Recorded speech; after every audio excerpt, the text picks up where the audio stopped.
కీర్తనల గ్రంథము 23వ కీర్తన 6వ వచనం. నేను బ్రతుకు దినములన్నీయు కృపాక్షేమములే నా వెంట వచ్చును. చిరకాలము నేను యెహోవా మందిరములో నివాసము చేయుదును అనుకుంటుని. అంతేనా? చేసేదను. భక్తుడైన దావీదు గారు 40 సంవత్సరాలు ఇజ్రాయెల్ ప్రజల్ని పరిపాలన చేశాడు. మొదట సౌలు రాజు గారు 40 సంవత్సరాలు పరిపాలన చేశాడు 12 గోత్రాల ఇజ్రాయెల్ ప్రజల్ని. ఆ తర్వాత సౌలు యొక్క అల్లుడుగా ఉన్న దావీదు గారు 40 సంవత్సరాలు ఇజ్రాయెల్ ప్రజల్ని పరిపాలన చేశాడు. ఈయన పరిపాలన కాలము మంచిగానే కొనసాగుతోంది. కూర్చోండి అన్నయ్య, తిరగబాగా. ఈయన పరిపాలన కాలం మంచిగానే కొనసాగుతూ ఉంది. అయితే ఈయన పరిపాలన కాలంలో ఎక్కువ ప్రాధాన్యత ఎవరికి ఇచ్చాడంటే దేవునికి ఇచ్చాడు. ఎక్కువ ప్రాధాన్యత ఎవరికి ఇచ్చాడు? అందుకనే దేవుడు అంటాడు, నా ఇష్టానుసారుడు అంటాడు. ఎక్కువ ప్రాధాన్యత దేవునికి ఇచ్చాడు. దేవునికి ఇచ్చిన ప్రాధాన్యతలో ఆయన మాట్లాడుతున్న మాటలు ఎలాగున్నాయో, మందిరానికి అసలు ఎందుకు అంత ప్రాముఖ్యత ఇచ్చాడో కొన్ని విషయాలు నేను మీకు చెప్పాలనుకుంటున్నాను. నా జీవిత కాలం అంతయు నేను దేవుని మందిరంలో నివాసము చేసేదను. 52వ కీర్తన 8వ వచనం. దేవుని మందిరములో నేనైతే పచ్చని ఒలీవ చెట్టు వలె ఉంటాను.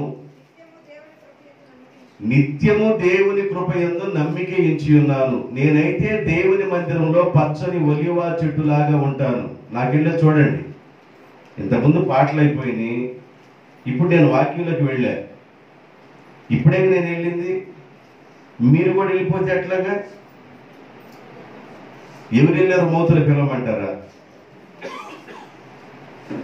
కొంతమందిని పై రెప్ప కింద రెప్ప బతిలాడుకుంటుంది, అమ్మా అమ్మా అమ్మా అన్నాడు. చూసి చూసి బొలుసుల పాలెం ఊరు మొత్తానికి కనబడేటట్టు పిలుస్తా, అమ్మా నిద్రబాబా కానీ. నువ్వు ఎన్నన్నా పిలుచుకో, నాకు సిగ్గేమో పోద్ది అనుకున్నావి అంటారా? మీ ఇష్టమే.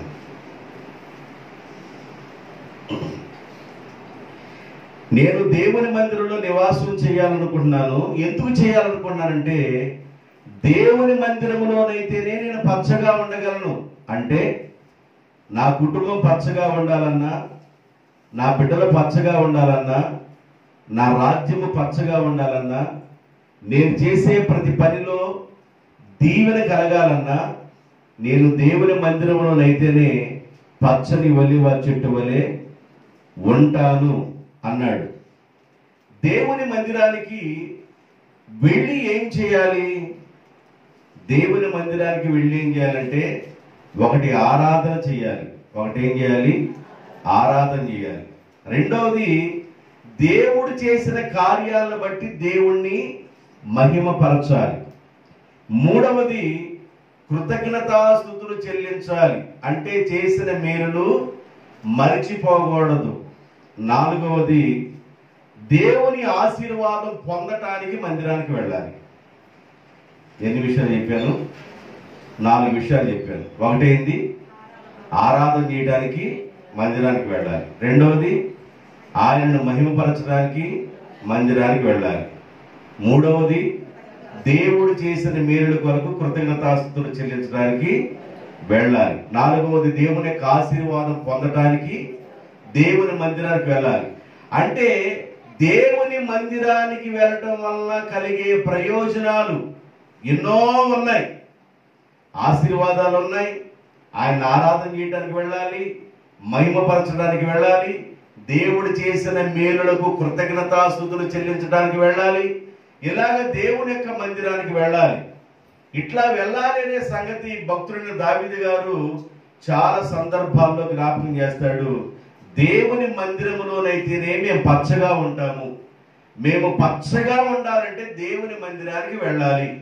అందుకే నేను దేవుని మందిరంలో నివాసము చేయగోరుచున్నాను అన్నాడు.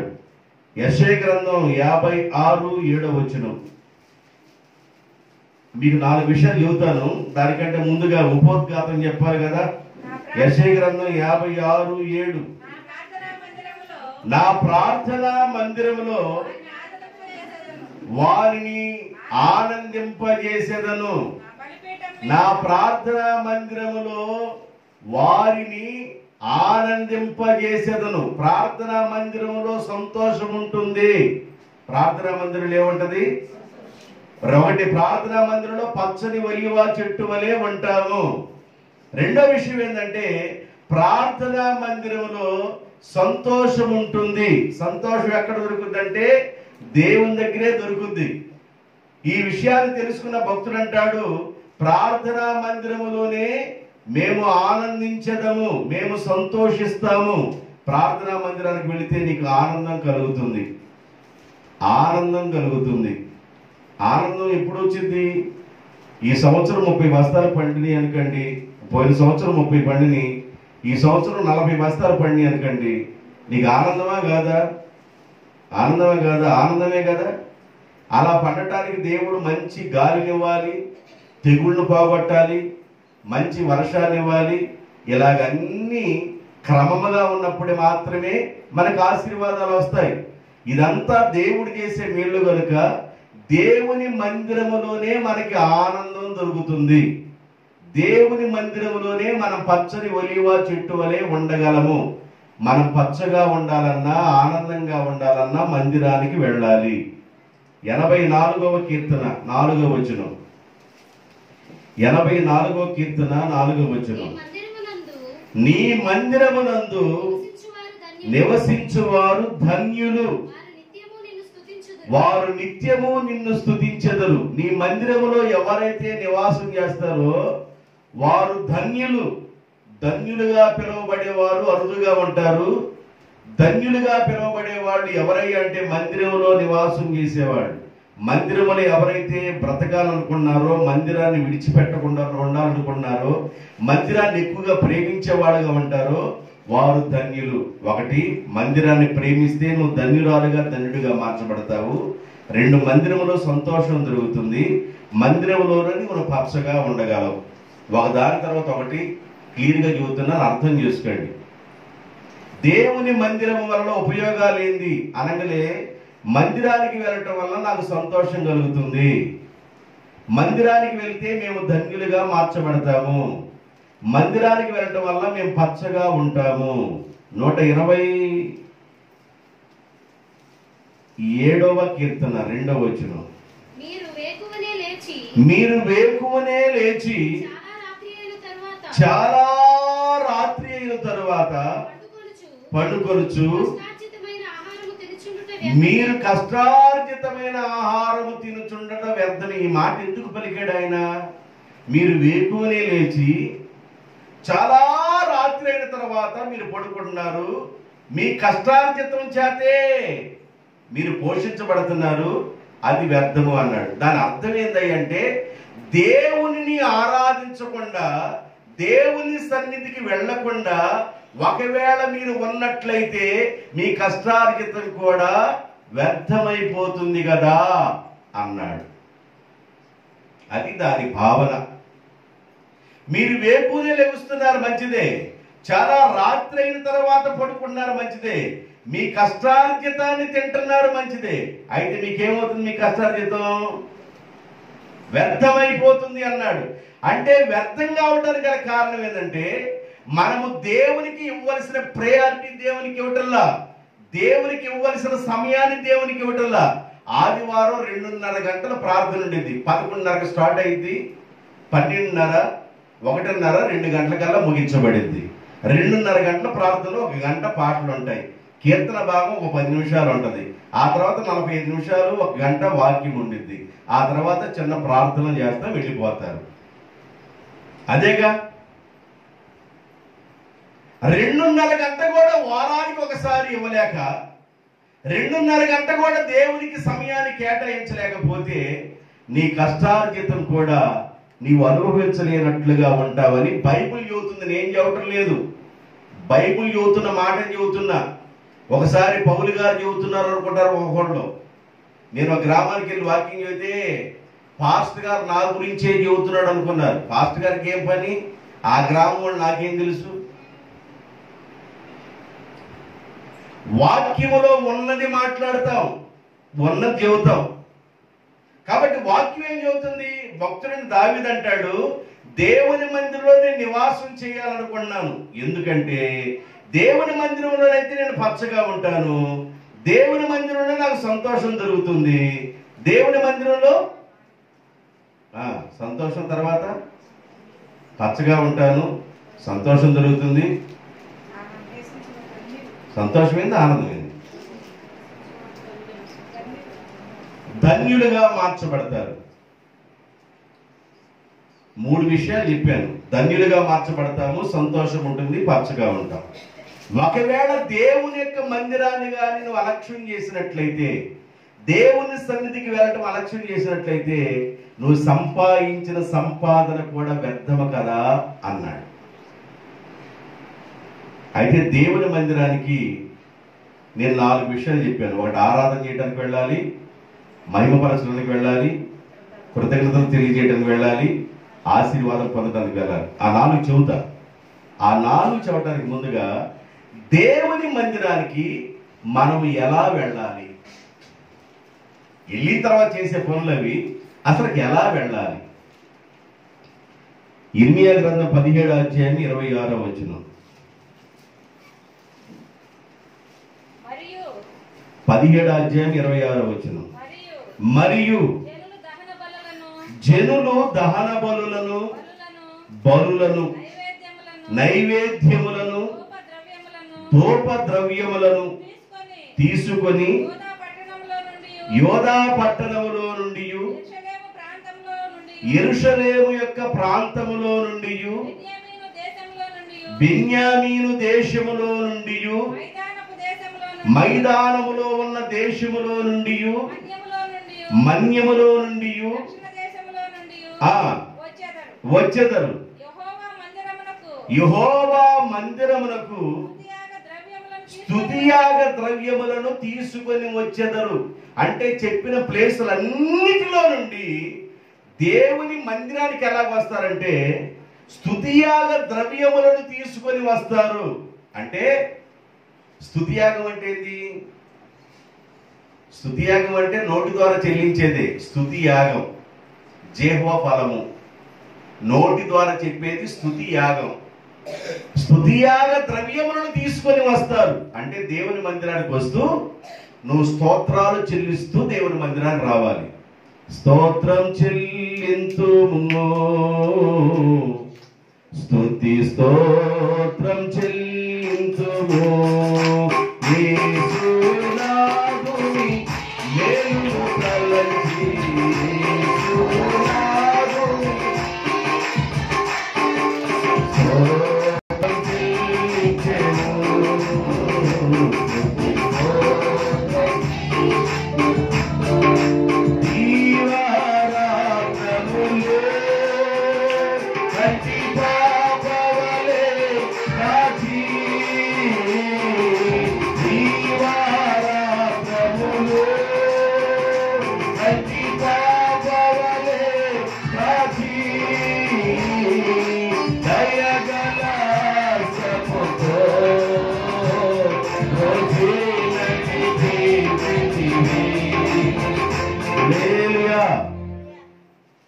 దేవా, పగలు రాత్రి మమ్మల్ని కంటి పాప వలె కాచి ఐగుప్తి దేశంలో నుండి మమ్మల్ని నడిపించావు.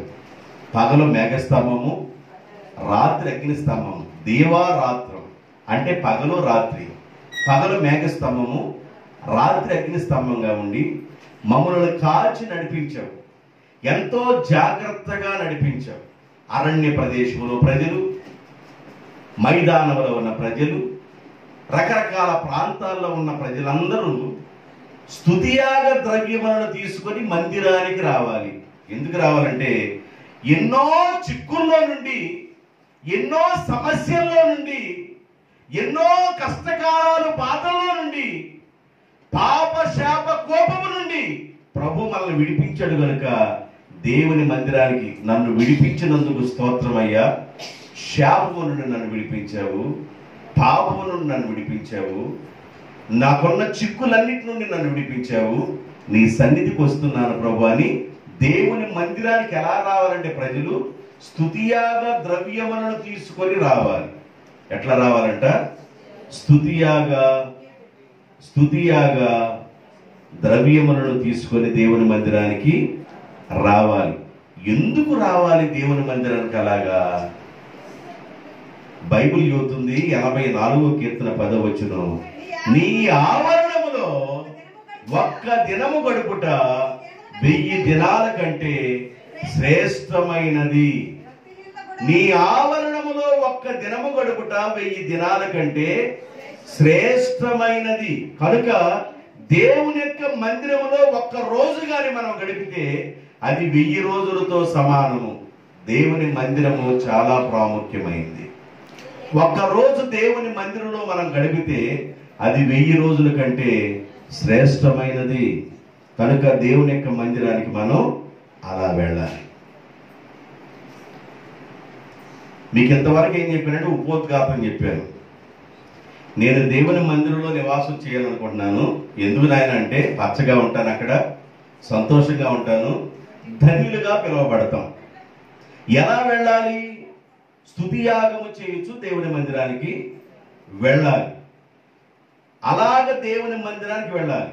ఇప్పుడు దేవుని మందిరానికి వెళ్ళిన తర్వాత ఆరాధన చేయాలి. ఏం చేయాలంట? ఆరాధన. దేవునికి ఇష్టమైంది ఏంటంటే ఆరాధన. దేవునికి ఇష్టమైంది ఆరాధన. ఆరాధన ఎక్కడి నుండి రావాలి?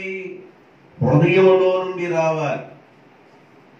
ఆరాధన హృదయములో నుండి రావాలి. హృదయములో నుండి వచ్చే ఆరాధన దేవునికి ఇష్టమైంది. ఇప్పుడు ఆరాధన చేయడానికి మనం దేవుని మందిరానికి వెళ్ళాలి. అపోస్తుల కార్యం 8వ అధ్యాయము 27వ వచనం. అపోస్తుల కార్యం 8వ అధ్యాయం 27వ వచనం. అప్పుడు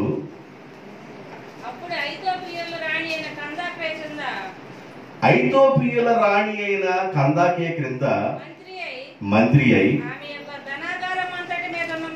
ఆమె యొక్క ధనాగారం అంతటి మీదనున్న ఐతోపియుడైన నపుంసకుడు ఆరాధించుటకు యెరూషలేమునకు వచ్చి ఉండెను.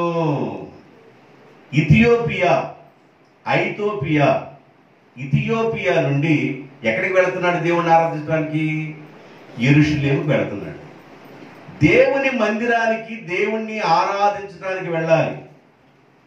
ఎక్కడి నుండి ఎక్కడికి వెళ్తున్నాడంటే ఇథియోపియా అనే ప్రాంతం నుండి యెరూషలేము అనే ప్రాంతానికి, దేవుని మందిరానికి వెళ్ళి దేవుణ్ణి ఆరాధించడానికి వెళ్తున్నాడు నపుంసకుడు.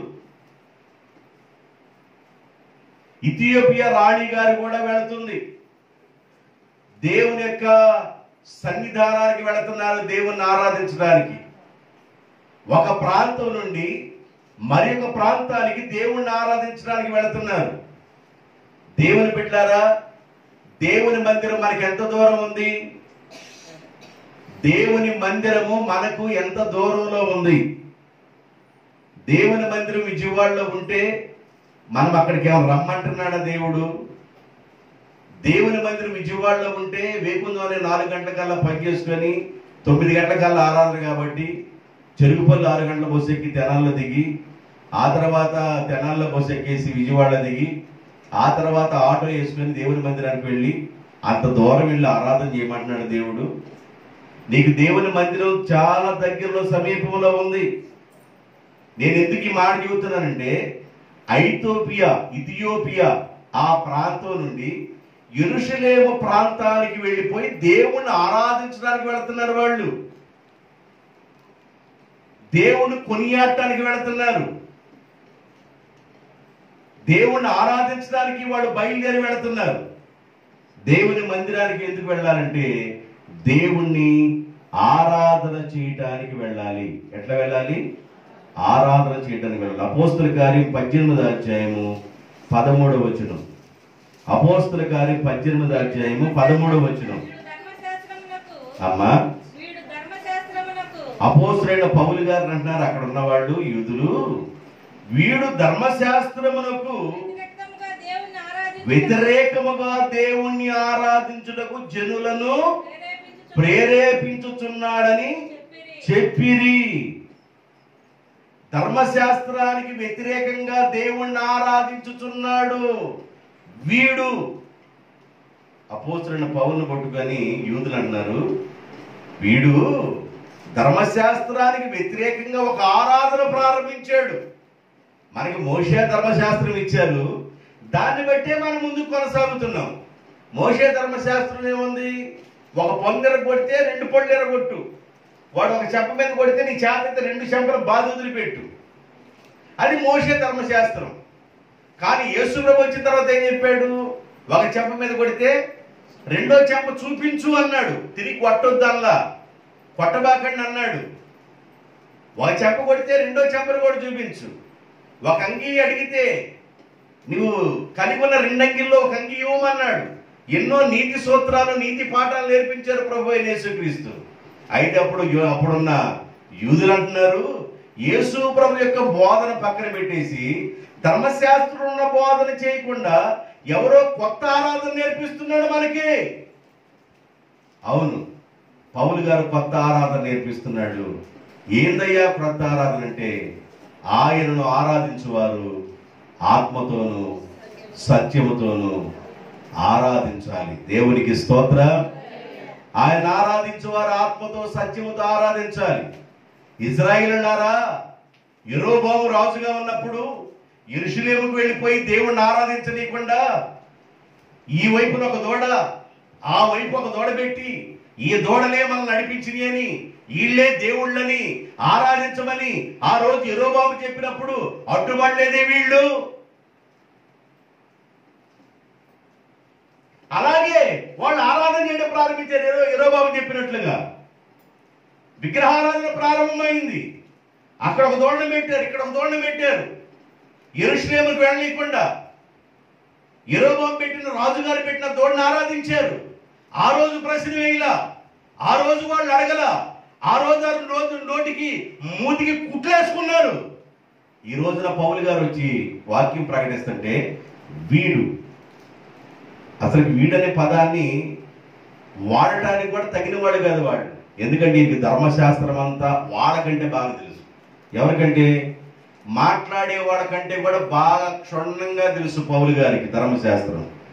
గమనీయుల పాదాల దగ్గర ఎదిగిన వ్యక్తి, క్షుణ్ణంగా తెలుసు, అన్నిటినీ రంగరించి క్షుణ్ణంగా తెలిసిన వ్యక్తి.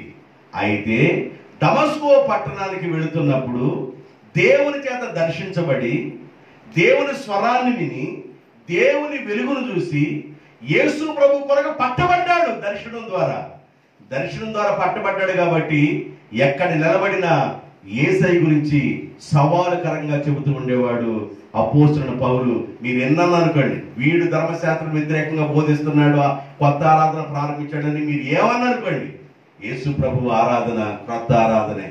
ఆత్మతోనూ సత్యముతోనూ ఆరాధించాలి. మందిరానికి ఎందుకు వెళ్ళాలంటే ఆయనను ఆరాధించడానికి వెళ్ళాలి.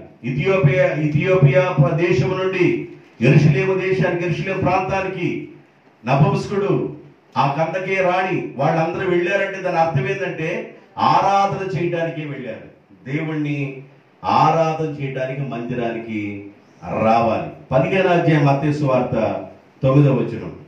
మత్తయి సువార్త 15వ అధ్యాయం 9వ వచనం. కొంతమంది పరిస్థితి ఎలాగుందంటే, ఈ ప్రజలు తమ పెదవులతో నన్ను గణపరచుదురు గాని వారి హృదయము నాకు దూరముగా ఉన్నది. అంటే వ్యర్థమైన ఆరాధన. ఈ ప్రజలు పెదవులతో నన్ను గణపరుచుతున్నారు.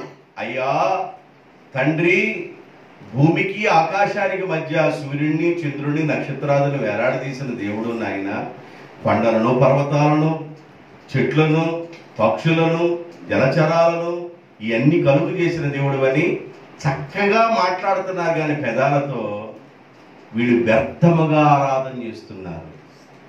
దేవుణ్ణంట ఆత్మతో ఆరాధన చేయాలంట. ఇవన్నీ దేవుడు మన కొరకు చేశాడు, కాబట్టి ఆత్మతో దేవుణ్ణి ఆరాధన చేయటం నేర్చుకోవాలి. దేవుని మందిరానికి ఎందుకు వెళ్ళాలంటే నెంబర్ 1 ఆరాధన చేయడానికి వెళ్ళాలి. నెంబర్ 1. నెంబర్ 2 దేవుని మహిమపరచుటకు దేవుని మందిరానికి వెళ్ళాలి. లూకాసు వార్త 17వ అధ్యాయం, లూకాసు వార్త 17వ అధ్యాయం 17-18 వచనాలు. అందుకు యేసు 10 మంది కుష్ఠరోగులు శుద్ధులయ్యారు కారా? ఆ 9 మంది ఎక్కడ? నువ్వు ఒక్కడవే వచ్చావు, అన్యుడిగా ఉన్న నువ్వు తప్ప. దేవునిని మహిమపరచుటకు తిరిగి వచ్చిన వాడు ఎవడును అగపడలేదు కదా అని చెప్పి, నీవు లేచిపోము, నీ విశ్వాసము నిన్ను స్వస్థపరచునని వానితో చెప్పాను. రైట్. యేసు ప్రభు దగ్గరికి 10 మంది కుష్ఠరోగులు వచ్చారు. అయ్యా, కుష్ఠరోగం అంటే దాని అర్థం ఏంటంటే అంటరానితనం, నిషేధించబడిన వారు. ఆ రోజున కుష్ఠరోగంతో ఎవరైతే ఉన్నారో ధర్మశాస్త్ర ప్రకారం అయితే ఆ ప్రజలు ఊరు వెలకలు ఉండాలి, ఊర్లో ఉండకూడదు. తల్లి కూడా ప్రేమను వదులుకోవాలి, అన్న ప్రేమను వదులుకోవాలి, అక్క ప్రేమను వదిలిపెట్టాలి, బంధువులు ఎవ్వరు ప్రేమ నోసుకునేవాడు. ఊరి వెలకలు ఉండాలి. మరి వారి ఆహారం ఏందో, వారి తెప్పలేందో, ఇదంతా చాలా పెద్ద భయంకరం. కుష్ఠరోగం వీళ్ళు చేసుకుంటే వచ్చేదా? కుష్ఠరోగం వచ్చింది. ఈ పరిస్థితికి ఏం చేస్తారు? అయితే వీళ్ళు బ్రతిమలాడుకున్నారు, అయ్యా మేము అందరి ప్రేమని నోచుకోలేకపోయాం, అందరి ప్రేమకు దూరం అయిపోయాం, నీకు ఇష్టమైన ఉంటే మమ్మల్ని శుద్ధులుగా చేయండి అని 10 మంది అడిగితే 10 మంది శుద్ధులయ్యారు. 10 మందిలో ఒక్కడే వచ్చాడు దేవుణ్ణి మహిమపరచడానికి. దేవుని మహిమపరచడానికి ఒక్కడే వచ్చాడు దేవుని దగ్గరికి. అడిగితే ఆ 9 మంది ఎక్కడికి వెళ్ళారు అని అంటే, ఆ 9 మంది స్వస్థ వచ్చిన తర్వాత కనబడకుండా వెళ్ళిపోయారు. స్వస్థతల మీద సంఘాన్ని కట్టకూడదు, గుర్తుపెట్టుకోండి. స్వస్థతల మీద సంఘాన్ని కడితే కడుపు నొప్పి వచ్చింది, స్వస్థ కోసం వస్తారు, కడుపు నొప్పి తగ్గింది, వెళ్ళిపోతారు. దెయ్యం పట్టింది, దేవుని దగ్గరికి వస్తారు, దెయ్యం వదిలిపోయింది, వెళ్ళిపోతారు. ఆ తర్వాత ఇంకొక జబ్బు వస్తుంది, ఆ జబ్బు తగ్గించుకోవడం దేవుని దగ్గరికి వస్తారు, ఆ జబ్బు తగ్గిపోతుంది, మళ్ళీ వెళ్ళిపోతారు. కానీ వాక్యం మీద కానీ సంఘాన్ని కడితే, విశ్వాసి వాక్యం మీదగా నిలబడినట్లయితే ఆ విశ్వాసి అటు ఇటు తమకదు. వాక్యం కదా మనిషిని స్థిరపరిచేది. కాబట్టి ఈ స్వస్థత పడ్డవాడు 9 మంది వెళ్ళిపోయారు, ఒక్కడ మాత్రం దేవుని మహిమపరచడానికి వచ్చాడంట. దేవునిని మహిమపరచడానికి మనము దేవుని దగ్గరికి రావాలి. నెంబర్ 1. నెంబర్ 2 ఆరాధన చేయడానికి దేవుని దగ్గరికి రావాలి. మత్తయి సువార్త 5వ అధ్యాయం 16వ వచనం. మత్తయి సువార్త 5వ అధ్యాయం 16వ వచనం. మనుషులు మీ సత్క్రియలను చూసి పరలోకమందున్న మీ తండ్రిని మహిమపరచాలి. చాలు. పరలోకంలో ఉన్న మన తండ్రి మహిమపరచబడాలంటే మన యొక్క మంచి పనులను చూడాలి ప్రజలు. మన మంచి పనులు చూసి. ఇప్పుడు ప్రపంచంలో మంచి పనులు చేసిన వాళ్ళు గొప్ప వ్యక్తి ఎవరు? ప్రపంచంలో మంచి పనులు చేసి గుర్తించబడిన ఒక గొప్ప వ్యక్తి ఎవరు? Mother Teresa. మదర్ తెరీసాని అన్ని దేశాల వారు మదరే అని పిలుస్తారు. అన్ని దేశాల వారు ఆమెను మదరే అని పిలుస్తారు. మదర్ తెరీసా చేసిన సేవలు ప్రపంచం గుర్తించింది. అదే బైబిల్ చెబుతుంది, మనుషులు మీ సత్క్రియలను, మీ మంచి పనులను చూసి పరలోకమందున్న మీ తండ్రిని మహిమపరిచే విధంగా మీ సత్క్రియలు ఉండాలి అంటాడు. అంటే మన సత్క్రియల ద్వారా దేవుణ్ణి మహిమపరచాలి.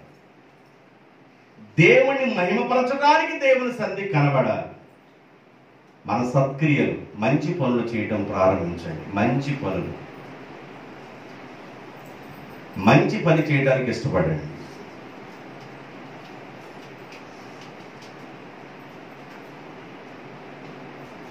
ఇప్పుడు ఆహారం పెట్టడం కుదరలేదండి, పెట్టలేకపోయాం, కానీ కడుపు కట్టుకో.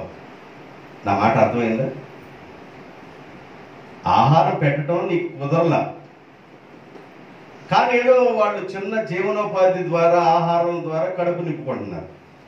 కానీ కడుపు మీద కొట్టకూడదు.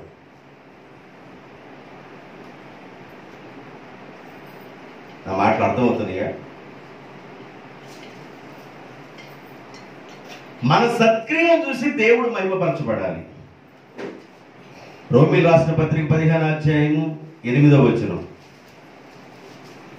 యోబు గ్రంథం 36వ అధ్యాయం 24వ వచనం, యోబు గ్రంథం 36:24, రోమాపత్రిక 15:8 చదవమ్మా. నేను చెప్పినది ఏమనగా పితరులకు చేయబడిన వాగ్దాన విషయములలో దేవుడు సత్యవంతుడని స్థాపించుటకును అన్యజనులు యేసుక్రీస్తు యొక్క కనికరమును గూర్చి దేవునిని మహిమపరచుటకును క్రీస్తు సున్నతి గల వారికి పరిచారకుడాయను. అన్ని జనులు దేవుని మహిమపరచడానికి క్రీస్తు ఎవరికి పరిచారకుడయ్యాడంట? సున్నతి గలవారు. సున్నతి గలవారంటే ఎవరు? సున్నతి గలవారంటే ఎవరు? బాప్తిజం పొందిన వాళ్ళు, సున్నతి పొందిన వాళ్ళు. మరి వాళ్ళు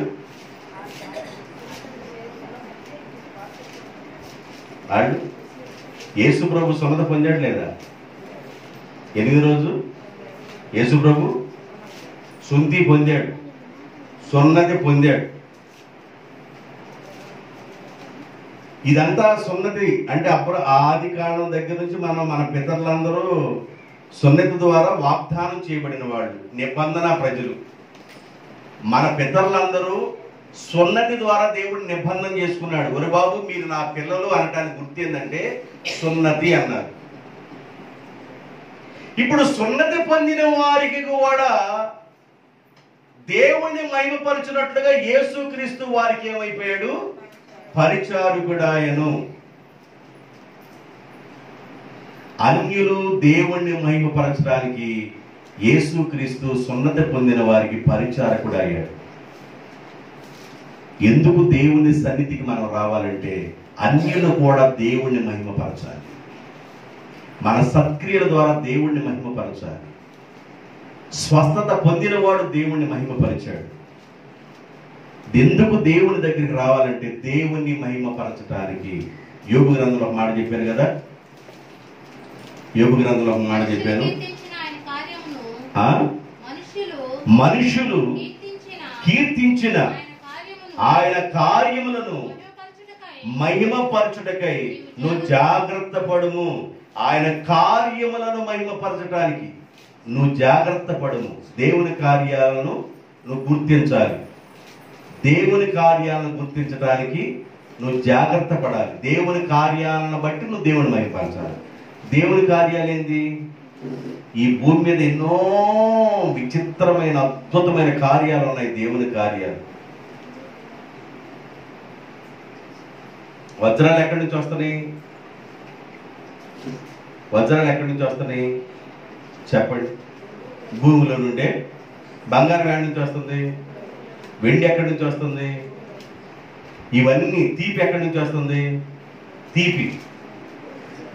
తీపి చెరుకులో ఉన్న తీపి భూమిలో నుండే వచ్చింది. చేదు ఎక్కడి నుంచి వస్తుంది? ఉప్పు ఎక్కడి నుంచి వస్తుంది? మంచినీళ్ళు ఎక్కడి నుంచి వస్తుంది?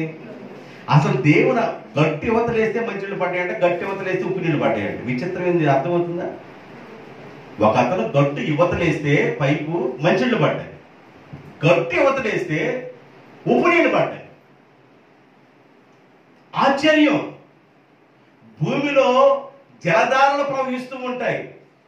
జలధారలు భూమిలో విస్తారంగా ప్రవహిస్తుంటాయి. నువ్వు ఆ పైపు దించేటప్పుడు ఒకవేళ మంచినీళ్ళ దార దగ్గర దిగిందనుకోండి, మంచి నీళ్ళు వస్తాయి. దేవునికి స్తోత్రం. దేవుని ఆశ్చర్య కార్యాలను బట్టి నువ్వు దేవుని మహిమపరిచే విధంగా ఉండాలి. ఎన్నో ఆశ్చర్య కార్యాలు దేవుడు చేశాడు. ఇజ్రాయేల్ ప్రజలకు అందరికి వెళుతుంటే ఐగుప్తులకి ఏముంది? ఇజ్రాయేల్ ప్రజలు క్షేమంగా ఉంటే ఐగుప్తు మీద పేర్లు ఉన్నాయి. ఇజ్రాయెల్ ప్రజలందరూ మంచి గాలి తోలుతుంటే ఐగుప్తులందరి ఇళ్లలో ఏగల కొండల మీద, దేశాల మీద, సొట్ల మీద, పక్కల మీద, దుప్పట్ల మీద, మనుషుల మీద బుయ్యంటూ ఈగలు ఉన్నాయి. ఇజ్రాయెల్ అందరూ మంచి వెలుతురులో ఉంటే ఐగుప్తులందరూ చక్కని చీకటిలో ఉన్నారు. దేవుని కార్యాలను బట్టి మనం దేవుణ్ణి మహిమపరచాలి. నేను ఇలా చెప్పుకుంటూ వెళ్తే ఒక్కొక్క మెసేజ్ చాలా టైం అయింది కాబట్టి ఒక 2-3 రిఫరెన్స్లు ఇద్దాం అనుకున్నాను, కానీ నేను ఏమైనా ఎక్కువ రిఫరెన్స్లు రాసుకొని ఉన్నా, ఎప్పుడు కానీ పనికొస్తాయి. దేవుని మందిరానికి ఎందుకు వెళ్ళాలంటే 1 ఆరాధన చేయడానికి వెళ్ళాలి, 2 మహిమపరచడానికి వెళ్ళాలి, 3 కృతజ్ఞతాస్తుతులు చెల్లించడానికి వెళ్ళాలి. 2 రిఫరెన్స్లు ఇస్తాను, 2 ఇస్తా చాలు. కీర్తన గ్రంథం 7వ అధ్యాయం 17వ వచనం. కీర్తన గ్రంథం 7వ అధ్యాయము 17వ వచనం. యెహోవా న్యాయము విధించువాడని నేను ఆయనకు కృతజ్ఞతాస్తుతులు చెల్లించెదను. చాలమ్మా, చాలు, అయిపోయింది, మనకి ఆన్సర్ వచ్చేసిందిగా. యెహోవా న్యాయమును విధించువాడని నేను ఆయనకు కృతజ్ఞతాస్తుతులు చెల్లించుచున్నాను. దేవుడు న్యాయము విధించువాడని నేను దేవునికి కృతజ్ఞతాస్తుతులు చెల్లించుచున్నాను. దేవుడు న్యాయాన్ని చూస్తాడు, అందును బట్టి నేను దేవునికి కృతజ్ఞతాస్తుతులు చెల్లించుచున్నాను. మనిషి బ్రతికున్నప్పుడే కృతజ్ఞతలు తెలియచేయాలి, చచ్చిపోయిన తర్వాత కృతజ్ఞత తెలియచేయలేం. ఎవరన్నా చిన్న మేలు చేస్తారకండి, చాలా చాలా చాలా ధన్యవాదాలండి, 1 థ్యాంక్స్ అండి, మెనీ థ్యాంక్స్ అండి. ఇక్కడే నువ్వేం చేయాలి? దేవుడి కార్యాలను బట్టి నువ్వు దేవుణ్ణి ఏం చేయాలి? కృతజ్ఞతాస్తుతులు చెల్లించాలి. చనిపోయిన తర్వాత చెల్లించలేం, బైబిల్ అదే చెబుతుంది. 6వ అధ్యాయం 5వ వచనం కీర్తన గ్రంథం. మరణమైన వారికి నిన్ను గురించిన జ్ఞాపకము లేదు, పాతాళములో ఎవరు నీకు కృతజ్ఞతాస్తుతులు చెల్లించరు కదా. చచ్చిపోయిన తర్వాత కృతజ్ఞతలు ఏమి చెల్లిస్తాం? బ్రతికున్నప్పుడే. ఈ 2 రిఫరెన్స్ చాలు మీకు. దేవుని సన్నిధికి ఎందుకు వెళ్ళాలంటే కృతజ్ఞతాస్తుతులు చెల్లించడానికి వెళ్ళాలి. ఆయన కార్యాలను బట్టి, ఆయన న్యాయాన్ని బట్టి కృతజ్ఞతాస్తుతులు చెల్లించడానికి వెళ్ళాలి. మనం చనిపోయిన తర్వాత ఇటు తిరిగి చేయలేమని బైబిల్ చెబుతుంది. మరణమైన వారికి నిన్ను గురించిన జ్ఞాపకం లేదు, పాతాళం మంది ఎవరు నీకు కృతజ్ఞతాస్తుతులు చెల్లించరు కదా.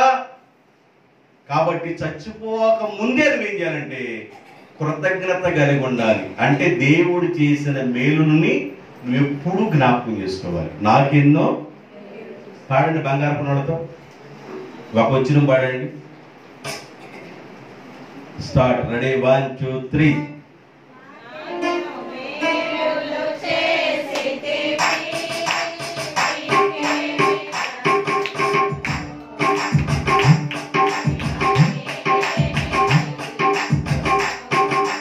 హల్లెలూయా యేసునాథా కృతజ్ఞత. హల్లెలూయా యేసునాథా కృతజ్ఞత. స్తుతులు నీకే, నాకెన్నో మేలులు చేసితివి, నీకే అర్పింతును.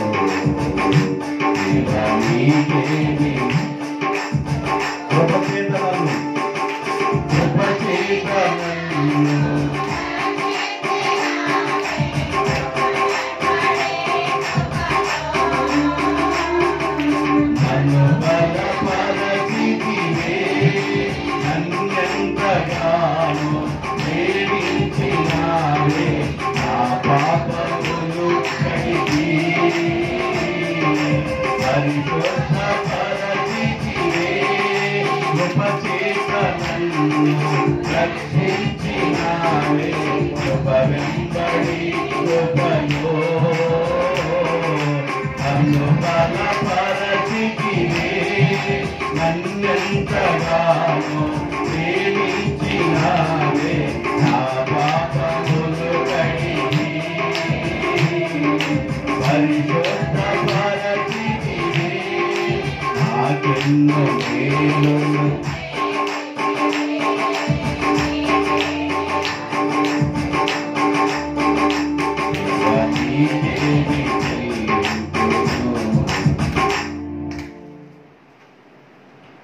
కృతజ్ఞతాస్తుతులు ఇక్కడే ఉండి చెల్లించాలి.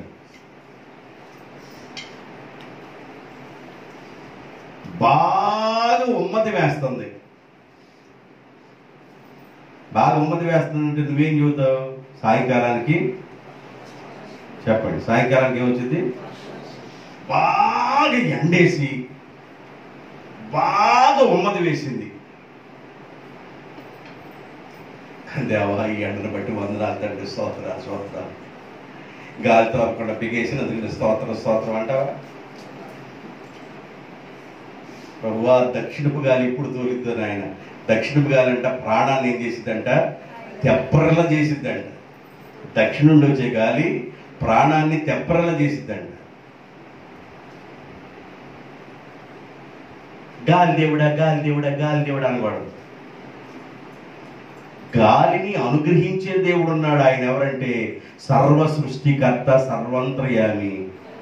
ఆయనే నజరేయుడైన యేసు. అందుకని చనిపోయిన తర్వాత కృతజ్ఞతను మనం తెలియజేయలేము కనుక బ్రతికుండగానే కృతజ్ఞతలు తెలియచేయాలి. దేవుణ్ణి ఆరాధించడానికి వెళ్ళాలి, మహిమపరచడానికి వెళ్ళాలి, కృతజ్ఞతాస్తుతులు చెల్లించడానికి వెళ్ళాలి. చేసిన మేళ్లు బట్టి ఆశీర్వాదం పొందటానికి వెళ్ళాలి. ఇది లాస్ట్ మాట చెప్పేసి ముగించేస్తాను. దేవుని దగ్గరికి ఎందుకు వెళ్ళాలి? దేవుని దగ్గరికి వెళితే ఏమొస్తుంది? ఆశీర్వాదం వస్తుంది, ఖచ్చితంగా వస్తుంది.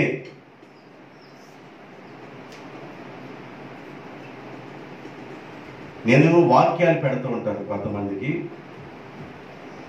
వాట్సాప్లో నేను వాక్యాలు పెడుతూ ఉంటాను.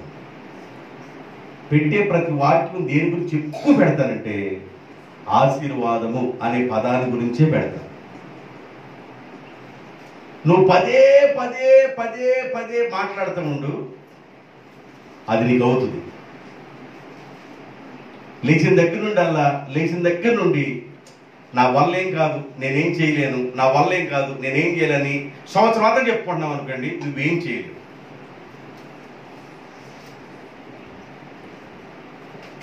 దోస తోటలోకి వెళ్ళిపోయి 2వ వారంలోకి ఈ తోట ఉన్నదా అన్నాడు ఒక ఆయన. తోట ఉన్నది కదా, ఆయన నోరు అది. మీటింగ్లు పెడుతుంటే ఒక 4 బస్తాలు కోసురాటకి వెళ్ళాం. 4 బస్తాలు కోసాడు. పాస్గారంటే పోయిన వారం కోసాము, ఇప్పుడు 4 బస్తాలు కోసాం. వచ్చే వారానికి ఏమన్నా తోట ఎండిపోద్ది అన్నాడు. పచ్చగా ఉంది కమ్మగా తోట. ఆయన నోరు చూడు ఎట్లా ఉందో, పంచాయతీ పంపులా. మన నోటు నుండి ఆశీర్వాదకరమైన మాటలు పదే పదే పలకండి, నీకు ఆశీర్వాదం వచ్చింది. అది ఎక్కువ శాతం నేను అదే పలుకుతా, అదే పలకాలి. ఇంటి మీద కప్పు లేకపోయి నువ్వు అదే పలకాలి. దేవుడు నన్ను ఆస్వాదించబోతున్నాడు. ఇప్పుడు అబ్రహాం అన్నాడు 100వ సంవత్సరం వరకు దేవుడు అద్భుతం చేయబోతున్నాడు పలికాడు, అద్భుతాన్ని చూశాడు. ఆశీర్వాదం గురించి, ఆశీర్వాదం పొందడానికి మనం దేవుని మందిరానికి వెళ్ళాలి. 12వ అధ్యాయం 2వ వచనం ఆదికాండం.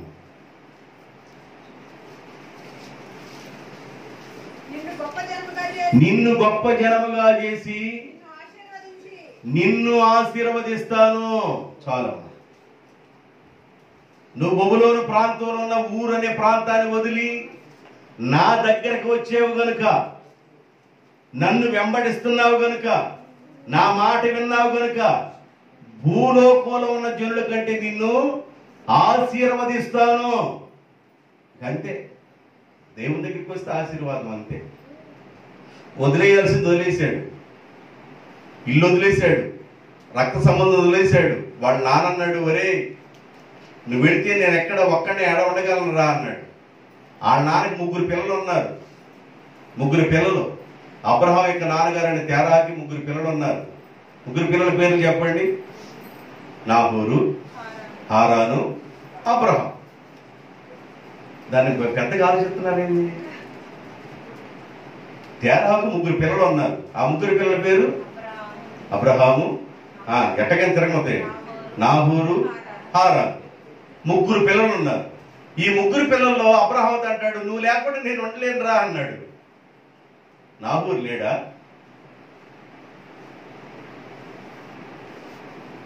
హారాన్ లేడా?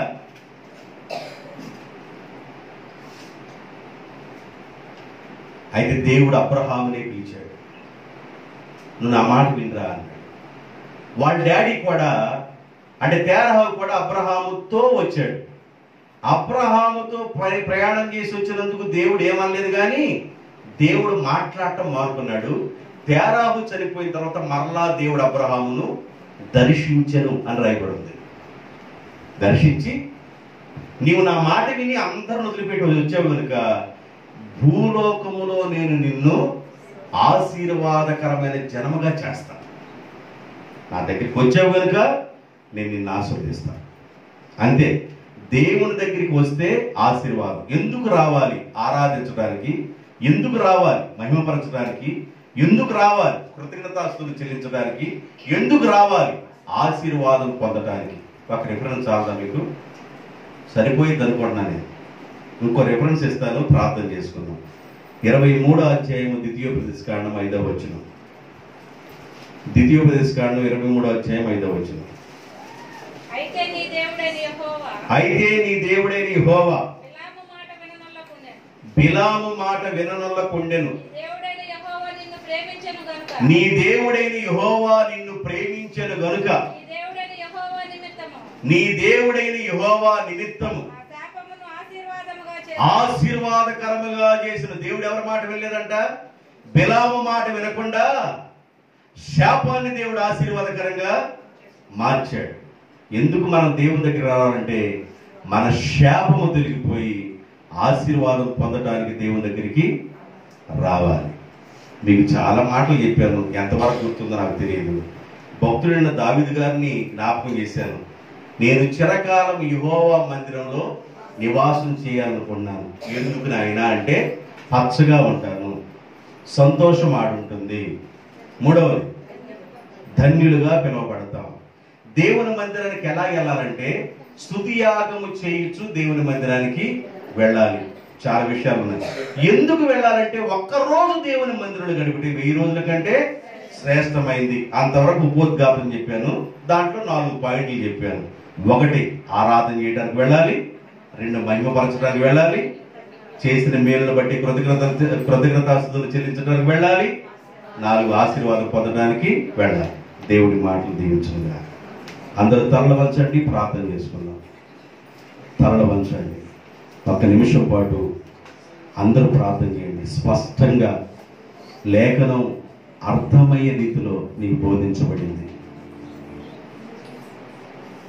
దేవుని యొక్క వాక్యము స్పష్టంగా బోధించబడినప్పుడు వాక్యాన్ని మననం చేయాలి. వాక్యాన్ని